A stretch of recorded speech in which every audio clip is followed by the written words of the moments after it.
कैसे हो आप सब। आई होप आप सभी बहुत ही अच्छे होंगे, स्वस्थ होंगे, मस्त होंगे। तो यहाँ पर जो है समय है करीबन 11 बजे का और मेरा काम जो है वो हो चुका है कंप्लीट। घर का पूरा काम फिनिश हो गया है, झाड़ू पोछा बर्तन किचन का सभी काम कंप्लीट है। और यहाँ पर जो है अब मैं बना रही हूँ अपने लिए एंटी टैनिंग पैक। और इस पैक को बनाने के लिए यहाँ पर मैंने 1 चम्मच बेसन लिया है, 1 पिंच हल्दी ली है और शहद लिया है और दूध को ही मिलाकर इसका एक पेस्ट सा तैयार कर लूँगी, पैक की तरह का, ना गाढ़ा ना पतला। तो वही जो है मैं अपने फेस पर लगाऊँगी। थोड़ी सी लगाने से पहले मसाज कर लूँगी, जब लगाऊँगी तभी मसाज करते हुए लगा लूँगी और जब उतारूँगी तो तब भी एक बार गीला करके मसाज करके उसको उतार दूँगी। अब हमें ये लगता है कि बहुत दिन से मतलब जब से गर्मियाँ स्टार्ट हुई है तो मैंने कोई भी अपने सेल्फ़ केयर अपने चेहरे की नहीं की है, फेस की। तो आज मेरा मन किया कि चलो अपने लिए भी थोड़ा सा समय निकाल लिया जाए, क्योंकि हम सब के लिए तो काम करते हैं, पूरा दिन घर में लगे रहते हैं, मशीन की तरह पूरा दिन काम करते रहेंगे, लेकिन अपने लिए कभी टाइम नहीं निकाल पाते। अपने लिए हम अपनी ही वजह से टाइम नहीं निकाल पाते। हम पूरे घर का काम कर लेंगे, बच्चों का, हस्बैंड का, घर का, रोटी बर्तन झाड़ू पोछा सब कर लेंगे, लेकिन जब हमारे खुद सेल्फ़ केयर की बात आती है तो हम नहीं करते। वो हमारा ही आलस होता है, हम अपने आप आलस कर जाते हैं और ये सोचते हैं कि चलो छोड़ो क्या करना। तो मैंने भी आज इसी आलस को दूर करके मैंने कि ये काम तो रोज़ ही रहता है, आज थोड़ी सी सेल्फ़ केयर भी करनी चाहिए, ये भी बहुत ज़रूरी है। और यहाँ पर देखो मैंने अपने चेहरे पर लगा लिया है पैक को अच्छे से, और उसके बाद जो है मैंने जो बचा हुआ था वो अपनी कोहनी पर भी लगा लिया है और नेक तक मैंने अपने लगाया है इस पैक को। और इससे ये तो नहीं होगा कि हम एकदम से काले से गोरे हो जाएंगे या इस तरीक़ा का, तो मैं आपसे ये नहीं कहूँगी कि एकदम पैक को लगाने के बाद ऐसा होगा, लेकिन नहीं, जो आपकी बेजान स्किन हो चुकी है उसमें नई जान आ जाती है और रूखी रूखी जो स्किन है वो फ्रेश ताज़ा महसूस करती है और अपने आप को भी रिलैक्स सा लगता है। जो धूप की वजह से भी टैनिंग हो जाती है तो उसको भी है दूर करती है और धीरे धीरे तो दूर करती है। एक दिन लगाएंगे तो कुछ नहीं होगा, लेकिन अगर आप इसे करते रहोगे तो धीरे धीरे ही असर अपना दिखाती है। और तो यहाँ पर पैक मेरा लग चुका है और इसके बाद जो है मैंने फ्रिज की भी सफाई कर दी, फ्रिज के ऊपर से झाड़ पोंछ कर दी। और ये फ्रिज के ऊपर जो टोकरी रखी थी ना, तो इसमें देखो काफ़ी सारा सामान है जो डेली यूज का ही होता है, वही रखती हूँ। लेकिन जब कई दिन से हो जाते हैं हम सफाई नहीं करते तो एक्स्ट्रा सामान भरता चला जाता है, पता नहीं कैसे क्या होता है, मतलब एक्स्ट्रा सामान भी आ जाता है इसमें। तो मैं ऐसे ही 2-3 दिन से सोच रही थी कि इसकी सफाई करूँगी, लेकिन टाइम नहीं मिल पा रहा था। तो अब मेरा पैक लग गया है, तो जब तक मैं ये पैक सूखेगा तब तक जो है मैं इसको यहाँ से साफ़ कर दूँगी इसको, और जो जितना भी एक्स्ट्रा सामान है वो सारा हटा कर रख दूँगी। और जो वेस्ट होगा उसको तो कूड़े में ही फेंकना है, और जो काम का लगेगा और यहाँ पर रखा हुआ मतलब काम नहीं आता है तो उसको दूसरी जगह अरेंज कर दूँगी। तो यहाँ पर मेरा पैक जो है सूख गया था, स्किन टाइट हो गई थी, तो यहाँ पर जो है मैं गीला करके पानी से और गीले हाथों से ही मतलब मसाज करते हुए उतारूँगी। ये नहीं कि एकदम सीधा ही उतार देना है, पहले अपने पूरे फेस को गीला करते हुए उतारना चाहिए। और एक बात हाँ मैं आपसे कहना चाहूँगी, अगर आप कभी भी पैक लगाते हो और आपका पैक सूख जाता है तो आपको कभी भी हंसना बोलना नहीं चाहिए, नहीं तो हमारी स्किन पर जो है झुर्रियाँ पड़ जाती है। तो देखिए अब मेरा फेस ऐसा लग रहा है, फ्रेश सा महसूस हो गया है। तो अब जो है मैं यहाँ पर नहा के आ गई थी इसके बाद, और नहाकर अपनी थोड़ी सी कर लेती हूँ बालों में कंघी और थोड़ा सा लगा लूँगी मॉइस्चराइज़र और सनस्क्रीन वगैरह। और मुझे ना इतना अच्छा लगा पैक को लगाने के बाद, बहुत ही ज़्यादा फ्रेश सी लग रही थी, ऐसी मतलब कि चेहरे पर ताजगी सी आ गई, बहुत ही अच्छा लग रहा था। तो इस तरीके से आप भी होममेड पैक बनाकर ज़रूर ट्राई किया करें, अच्छा होता है। और ये तो घर की चीज़ें हैं, देखो घर पर आसानी से मिल जाती हैं, और जितना भी हम देसी चीज़ों का ज़्यादा यूज़ करेंगे वो हमारी स्किन के लिए ज़्यादा बेनिफिट होती है, ये तो आप लोगों को भी पता ही है। तो यहाँ पर मेरी जो है हो गई है स्किन केयर। और आज ना मौसम में थोड़ा सा चेंज आ गया और थोड़ी थोड़ी सी बूंदाबांदी सी हो रही थी, ज़्यादा तो नहीं थी, लेकिन घटा सी हवा सी और ठंडी ठंडी, तो इतना ज़्यादा अच्छा लग रहा था। कल इतनी गर्मी थी, जिस दिन मैं ये वीडियो शूट कर रही हूँ उससे पहले दिन बहुत ज़्यादा गर्मी थी, बिल्कुल भी सांस गर्मी में नहीं आ रहा था। तो आज इतना अच्छा लग रहा था, बहुत ही ज़्यादा।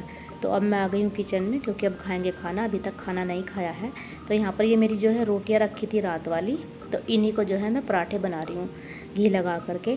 तो 4-5 रोटी जो है बच गई थी, तो उन्हीं को घी लगा कर पराठे बना लूँगी। पराठे बनाऊँगी तो ये खाई जाएंगी, वैसे नहीं खाई जाएंगी, ऐसे तो खाई नहीं जाती, और पराठे से जो है सभी खा लेते हैं। तो यहाँ पर जो है मैं घी के ही पराठे बना ले रही हूँ। और जैसे भी रोटियाँ इस तरीके से बच जाती है तो हम तो खा लेते हैं, फेंकने का भी कोई मतलब नहीं होता। और वैसे भी देखो, अन्न को फेंकना नहीं चाहिए। हाँ, अगर ज़्यादा ही ख़राब है, खाने लायक नहीं बचा है, तो फिर तो वो खाया नहीं जाता। तो इसलिए कभी भी अन्न को मत फेंके, हो सके तो आप उसका यूज ही कर लिया करें, हम तो कर लेते हैं। और आज मैंने सुबह में बनाई थी आलू शिमला मिर्च की सब्ज़ी, जो कि मेरी बहुत ज़्यादा फेवरेट है, सभी खा लेते हैं इसको, और मुझे तो बहुत ज़्यादा पसंद है। और यहाँ पर ले ली है चाय। तो बस ये हो गई है हमारी थाली तैयार। तो आप लोग भी आ जाइए। और मैं बच्चों को बाहर से बुला रही थी कि आप भी आ जाओ और खाना खा लो। और इसी बीच में जो है बच्चे कहने लगे कि हम तो पियेंगे दूध, क्योंकि एक बार इन्होंने पहले खाना खा लिया था तो मैंने इनको दे दिया था, तो फिर दोनों को ही दूध दे दिया है, कनिका को भी और यूवी को भी। और कनिका तो मेरे साथ रोटी भी खा लेगी, लेकिन ये यूवी है ना, इतना शैतान है, ये बिल्कुल भी खाना नहीं चाहता। रोटी तो बिल्कुल भी खाना नहीं चाहता, बस दूध पिएगा और वैसी चीज़ें मांगता रहेगा, जैसे बिस्किट है, नमकीन है, कुछ भी चीज़ दे दो, लेकिन रोटी मत दो। इतना परेशान करता है। और रोटी भी देखो बहुत ज़्यादा ज़रूरी है, अन्न के बिना बच्चे कैसे ग्रोथ करेंगे, वो भी बहुत ज़्यादा ज़रूरी हो जाता है, पर ये बिल्कुल नहीं मानता। तो यहाँ पर हम लोग खा लेंगे खाना। तो आप भी आ जाइए हमारे साथ खाना खाने के लिए। और खाना खाने के बाद जो है मैं फिर ये करेले रखे हुए थे, मार्केट से लाए थे, संडे को लाए थे। और आज जब मैं ये वीडियो शूट कर रही हूँ तो आज वेडनेसडे का दिन है, यानी कि बुधवार का। तो ये करेले बन ही नहीं पाए, और देखो पक्के से भी हो गए थे अंदर से, क्योंकि 2-3 दिन हो गए थे। और वैसे भी आजकल इतनी गर्मी पड़ रही है तो जल्दी ही सब्जियाँ जो है ख़राब हो जाती है। और वो तो ये है कि फ्रिज में रखी रहती है, तो बस इन्हें छीलकर नमक लगा कर रख दूँगी। और शाम को जो है आज मैं करेले की सब्ज़ी बनाऊँगी। और बेटी को भी मैंने अपने साथ बैठा लिया था, वो अपनी पढ़ाई कर लेगी, उसको भी बताती रहूँगी, और ये दोनों काम जो है निपट जाएंगे। तो यहाँ पर जो है करेले को ढक कर रख दिया है। इसके बाद आज मुझको ये अपना सूट भी काटना है, और ये सूट मुझे बहुत दिनों से काटना है। इसमें भी आलस ही रहता है, आजकल मैं आज काटूँगी, कल काटूँगी। तो आज तो मैंने कि आज तो बिल्कुल आलस छोड़ दिया, देखा जाएगा, और काम बाद में करूँगी, और तो सारा हो गया है। अब तो यही था, बस आराम ही करना था, लेटना ही था दोपहर में। तो आज मैंने कि आज आराम नहीं करते, आज अपने आलस को त्याग देते हैं और सूट को काट लेते हैं। देखो कट जाएगा तो फिर सिल भी जाएगा, एक दिन कट जाएगा तो जिस दिन भी टाइम लगेगा फिर मैं इसको सिल लूँगी। और आज वैसे भी मैं इसको सिर्फ काट कर ही रखूँगी, आज इसको मैं नहीं सिलूँगी।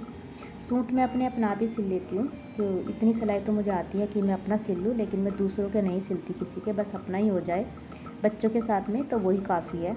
तो इस वाले सूट का मैं सूट सलवार ही बनाऊँगी। तो यहाँ पर इसकी कटिंग कर रख दूँगी, और जैसे भी मुझे टाइम मिलता है, कल या जैसे भी, तो मैं सिल लूँगी। अभी तो इनके लिए जो रील होती है ना, जिसमें धागे होते हैं, वो भी नहीं है इस कलर की, तो वो भी मंगाना पड़ेगा। और मशीन वाला तेल भी नहीं है, मशीन बहुत ज़्यादा भारी हो रखी है, मैंने चला कर देखी थी, तो उसका तेल भी आएगा। और जब ये सब चीज़ें आ जाएंगी तो मैं इसको सिल लूँगी। पर फाइनली आज ये सूट कट गया, मैं बहुत ज़्यादा खुश हूँ।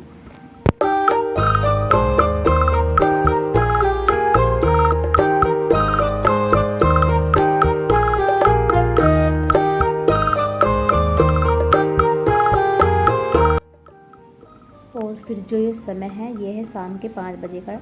और यहाँ पर जो है मैंने लगा दी थी मशीन कपड़े धोने के लिए। अगर आप मेरे पुराने व्यूवर्स हो तो आपको पता ही होगा, जब से ज़्यादा गर्मियाँ शुरू हुई है तो तब से मैंने शाम को ही कपड़े धोना स्टार्ट कर दिया है, क्योंकि दिन में ज़्यादा गर्मी होती है और छत पे जाया भी नहीं जाता, तो इसलिए मैं शाम को ही कपड़े धो देती हूँ। तो यहाँ पर मैंने कपड़ों को पानी से निकाल दिया है, और एक सलोट धो गया है कपड़ों का, और एक रह गया है। उसके बाद आ गई हूँ मैं किचन में, क्योंकि अब मुझे करेले भी बनाने हैं अपनी सब्ज़ी, जो मैंने दोपहर में काट के रखे थे। तो यहाँ पर मैं काट लूँगी प्याज, क्योंकि बिना प्याज के तो करेले की सब्ज़ी जो है बिल्कुल ही अधूरी है। और उधर मेरे कपड़े भी धुल जाएंगे, तो दोनों काम जो है साथ साथ हो जाएंगे। तो यहाँ पर सब्ज़ी जो है मैंने अच्छे से अब अपने को वॉश कर लेंगे, धो लेंगे, और प्याज को भी। तो मैंने यहाँ पर जो है करेले भी और प्याज भी दोनों को अच्छे से धो लिया है, और अब इसको छोक लेते हैं। पहले मैं करेले को तल लूँगी, इसमें 2 बार में तल जाएंगे थोड़ा थोड़ा सा करके, और उसके बाद जो है मैं बनाऊँगी। और मैं भर के नहीं बनाती, भर के वैसे मुझे बनाने भी नहीं आते, जो बात है, आज तक मैंने भरे हुए करेले नहीं बनाए। कहते हैं बहुत ज़्यादा स्वाद लगते हैं, पर मुझे नहीं पता। तो करेले तल गए हैं, और जो एक्स्ट्रा का तेल है वो निकाल लूँगी, क्योंकि ज़्यादा तेल का कोई मतलब नहीं है। और बस मेथी दाना डाल के छोंक दिया, उसके बाद प्याज 1-2 मिनट के लिए प्याज को भूनेंगे, और उसमें जो है हरी मिर्चें डाल दी, हल्दी, नमक और अपना धनिया पाउडर, ये सब चीज़ें जो है मैं इसमें ऐड कर दूँगी। और इसके बाद डाल दूँगी करेले और अमचूर पाउडर, अमचूर पाउडर से जो है खटास आ जाएगा। मैं आमली जो होती है वो नहीं डालती, बस अमचूर पाउडर ही डाल देती हूँ, तो उससे ही जो है काफ़ी खट्टे हो जाते हैं। तो बस हमारी सब्ज़ी जो है छुक गई है। जब तक जो है मैं अपने कपड़ों को भी देख आती हूँ कि एक ही चक्कर रह रहा था। इसी बीच आया बाहर टिक्की वाला, तो बच्चे टिक्की ले आए तो मैं भी खाने लगी, मेरा भी मन कर गया। और युवी ने खाए चिप्स, वो टिक्की नहीं खाता। और जब तक जो है देखो हमारे करेले की सब्ज़ी भी बहुत अच्छे से बन गई है, एकदम रेडी हो गई है, बन करके तैयार।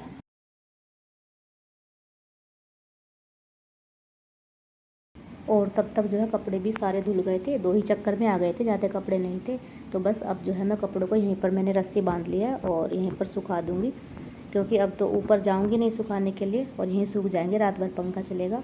और आज के ब्लॉग का जो है यहीं पर एंड करेंगे। कैसा लगा आप लोगों को बताना ज़रूर। अगर पसंद आए तो प्लीज़ लाइक, सब्सक्राइब, शेयर ज़रूर करना।